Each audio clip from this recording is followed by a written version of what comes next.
नमस्कार विद्यार्थी मित्रांनो, मी तुमची एड्युकेटर श्वेता चंदनकर तुम्हा सर्वांचे global online UGC net set exam preparation या युट्यूब चॅनलवर स्वागत करते.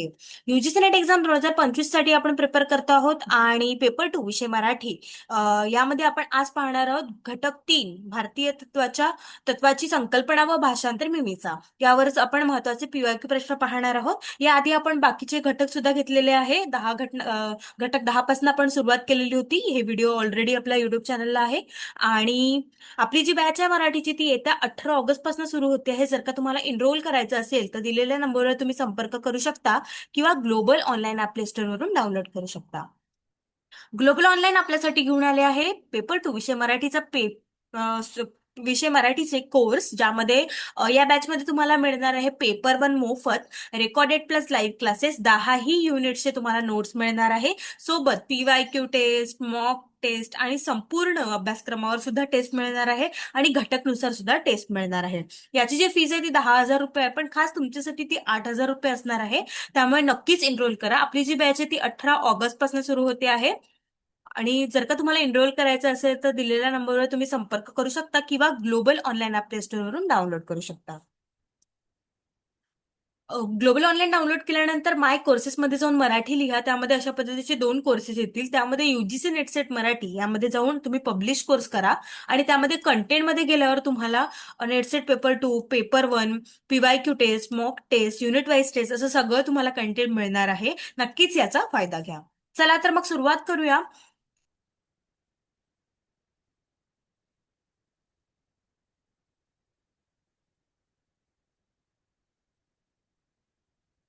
घटक 3 याचा थोडासा आपण सिलेबस पाहूया. अभ्यासक्रम भारतीय तत्वाची संकल्पना व भाषांतर बिमिसा या घटकमध्ये आपल्याला भारतीय तत्वाची संकल्पना शिकायची आहे. आंतरभाषीय भाषा, भगिनीभाव संकल्पना, भाषांतराची संकल्पना, भाषांतर, अनुवाद आणि रूपांतर. यामधून आपल्याला प्रश्न विचारले जातात की हे रूपांतरित पुस्तक कोणाचे आहे किंवा अनुवादित पुस्तक कोणाचे आहे. ठीक आहे. नंतर आंतरभारतीय साहित्याचे मराठीतील भाषांतर, भाषांतरातील समस्या, प्रभाव अभ्यासाची संकल्पना, प्रभाव आणि अनुकरण, प्रभावाची कारण मीमांसा, प्रभाव आणि सत्ता संबंध, प्रभाव आणि निर्मिती प्रेरणा, सामाजिक राजकीय घटितांमधून प्रेरणा आणि व्यक्तीच्या प्रभावातून प्रेरणा. त्यानंतर रचना प्रकारांच्या प्रभावानुरोधानी अभ्यास, म्हणजे की सुनीत, कादंबरी, गझल, हायकू याचा पूर्ण अभ्यास करायचा आहे.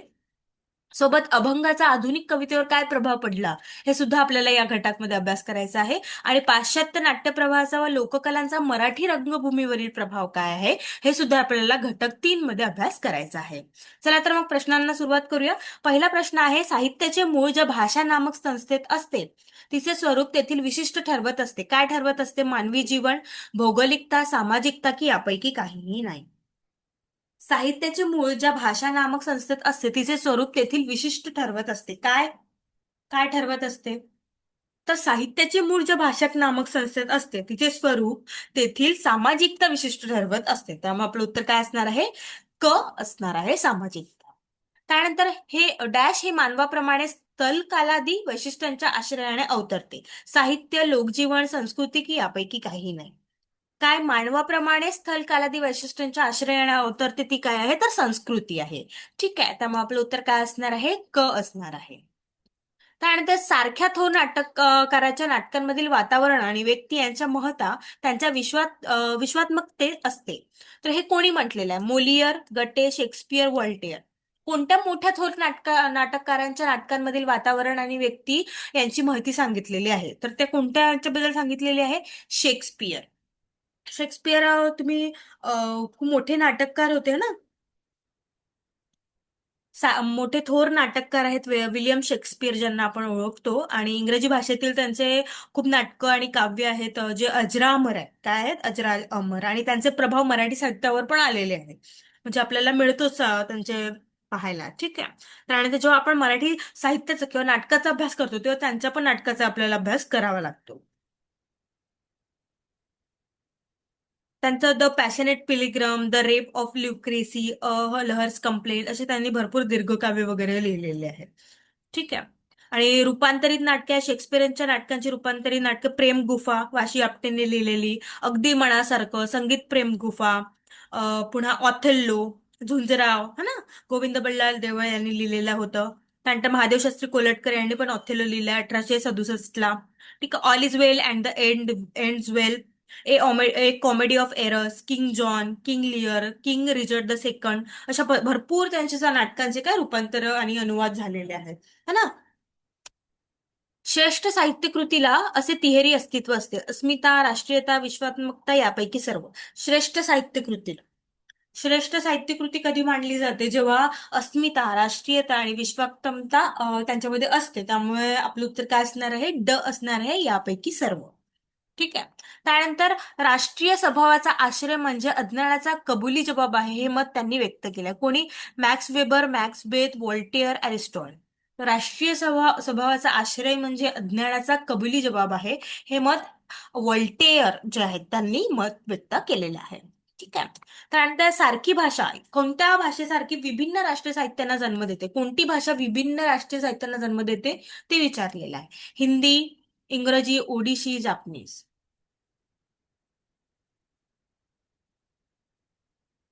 हिंदी सारखी भाषा जी आहे ती विभिन्न राष्ट्रीय साहित्यांना काय करते? जन्म देते. ठीक आहे. त्यामुळे आपलं उत्तर काय असणार आहे? असणार आहे. ख्रिस्तपुराण हे या ग्रंथाचे लेखक कोण आहे? फादर स्टीवन, सोसुस्कर, चॉम्सी, नावाटिळक. ख्रिस्तपुराण या ग्रंथाचे लेखक कोण आहेत? ते आहेत फादर स्टीव्हन्स. ठीक आहे.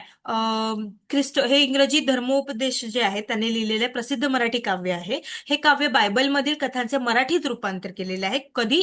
1616ला. ठीक आहे. लेखक कोण आहे? Father Thomas Stephen's. मराठी आणि काही प्रमाणात कोकणी पण भाषा आहे यामध्ये. त्यानंतर बायबलचे कथाचे मराठीत रूपांतर केलं आहे, येशू ख्रिस्ताच्या जीवनावर जे आधारित आहे. त्यानंतर मराठी साहित्यातील एक महत्वाचा आणि अर्ली मराठी लिटरेचरचा हा भाग मानला जातो. 1616 मध्ये पहिल्यांदा प्रसिद्ध झाले होते. त्यानंतर 1649, त्यानंतर 1654 आवृत्त निघालेला त्यांचं. ठीक आहे. त्यानंतर हे महाकाव्य आहे आणि ख्रिस्ती धर्माचा प्रसार करणे आणि मराठी भाषेत धार्मिक साहित्य उपलब्ध करणे हा त्यांचा हेतू होता. ठीक आहे. त्यामुळे त्यांनी ख्रिस्ती पुराण हा ग्रंथाचं लेखन केलं. त्यानंतर बंगाली नाटकाचे प्रयोग करणाऱ्या नाटक मंडळींनी बंगाली नाट्य साहित्य विषयाचे प्रेम अधिक प्रमाणात निर्माण केले. तर दिल्लीमध्ये प्रयोग करणाऱ्या मराठी नटसंचांनी मराठी नाटकाचा परिचय अखिल भारतीय स्तरावर करून दिला. तर काय आहे? पूर्वार्ध बरोबर, उत्तरार्ध चूक, पूर्वार्ध चूक, उत्तरार्ध बरोबर, पूर्वार्ध व उत्तरार्ध बरोबर की पूर्वार्ध व उत्तरार्ध चूक? बंगाली नाटकाचे प्रयोग करणाऱ्या नाटक मंडळींनी बंगाली नाट्य साहित्य विषयाचे प्रेम अधिक प्रमाणात निर्माण केले. तर दिल्लीमध्ये प्रयोग करणाऱ्या मराठी नटसंचांनी मराठी नाटकाचा परिचय अखिल भारतीय स्तरावर करून दिला. पूर्वार्ध व उत्तरार्ध बरोबर हे दोन्ही आपले आहेत. त्यामुळे आपलं उत्तर काय असणार आहे? क असणार आहे. ठीक आहे. त्यानंतर अॅना कॅरेनिना या कादंबरीचे लेखक कोण आहे? टॉल्स्टॉय, मोलियर, कार्ल मार्क्स, गानारे. अॅना कॅरेनिना या कादंबरीचे लेखक कोण आहे?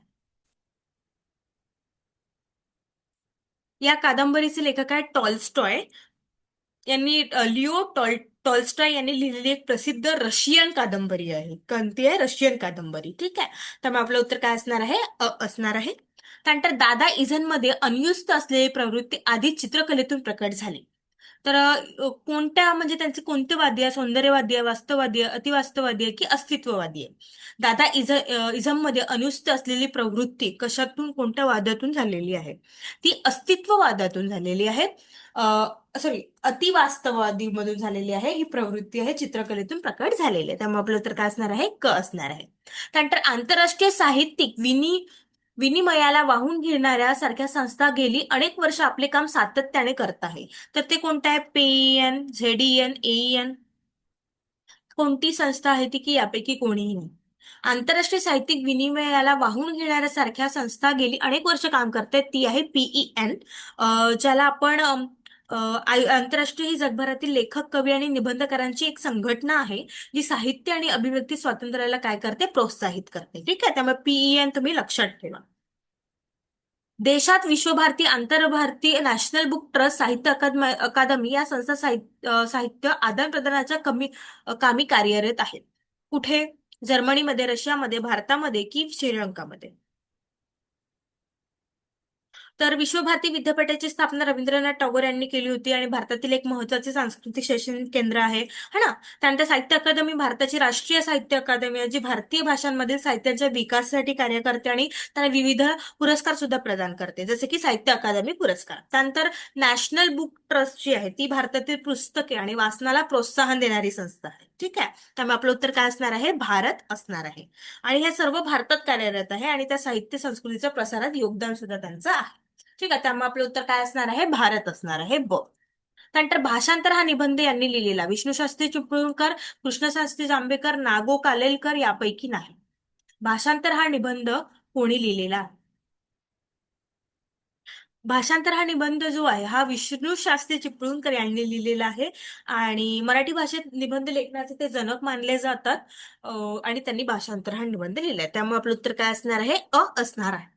ठीक आहे. त्यानंतर उत्कृष्ट भाषांतरकाराला भाषांतरित कृती ज्या भाषेत असेल तिचे आणि भाषांतर ज्या भाषेत करायचे तिचे दोन्ही भाषांचे संपूर्ण ज्ञान पाहिजे हे मत कोणाचे आहे? उत्कृष्ट भाषांतर करायला भाषांतरित कृती ज्या भाषेत असेल तिचे आणि भाषांतराचे ज्या भाषेत करायचे ते दोन्ही भाषांचे संपूर्ण ज्ञान पाहिजे. कारण नसेल तर मग ते काय करू शकत नाहीत? भाषांतरित व्यवस्थितपणे करू शकत नाही. हे मत कोणाचे आहे? हे मत आहे विष्णू शास्त्री यांचे. कारण यांना भाषांतराचे काय म्हटले जाते? जनक म्हटले जाते आणि यांचे हे मत आहे. ठीक आहे. त्यामुळे आपलं उत्तर असणार आहे प्राकृत संस्कृत भाषांतराला संस्कृतमध्ये वापरीत असलेला शब्द कोणता? छाया, स्वैरभाष्य, भाषिते यापैकी नाही.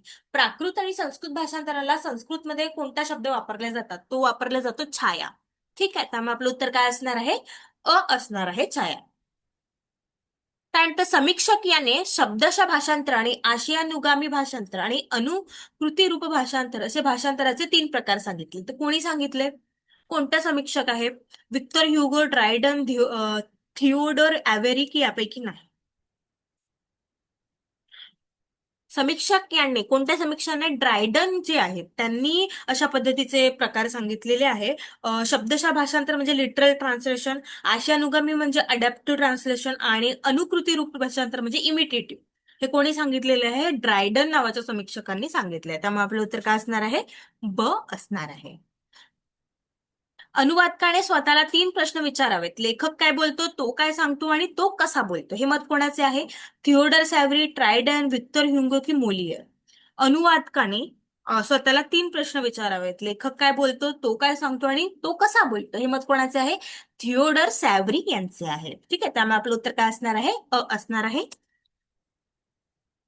त्यानंतर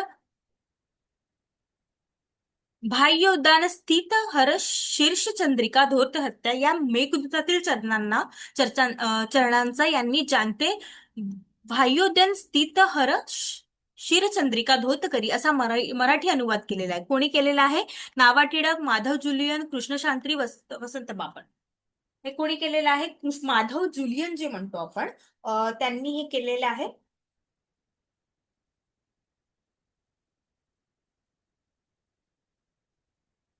एक मिनिट. हा अनुवाद केलेला आहे माधव जुलियन यांनी. ठीक आहे.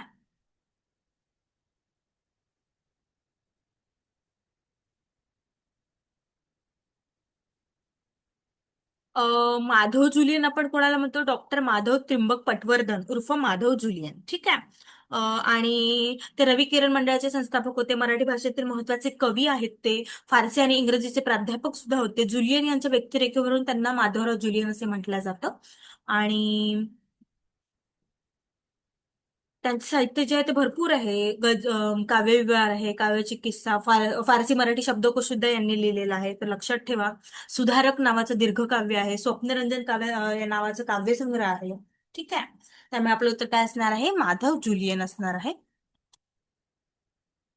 ठीक आहे. अशा पद्धतीने आपण घटक 3 यामधले महत्वाचे प्रश्न पाहिलेले आहे. पार्ट 2 सुद्धा येणार आहे. नक्कीच तुम्ही बघा. आणि आपली जी बॅच आहे ती येत्या 18 ऑगस्ट पासून सुरू होते आहे मराठीची. आणि जर का तुम्हाला एनरोल करायचं असेल तर दिलेल्या नंबरवर तुम्ही संपर्क करू शकता किंवा ग्लोबल ऑनलाईन ऍप प्ले स्टोअरवरून डाउनलोड करू शकता. थँक्यू.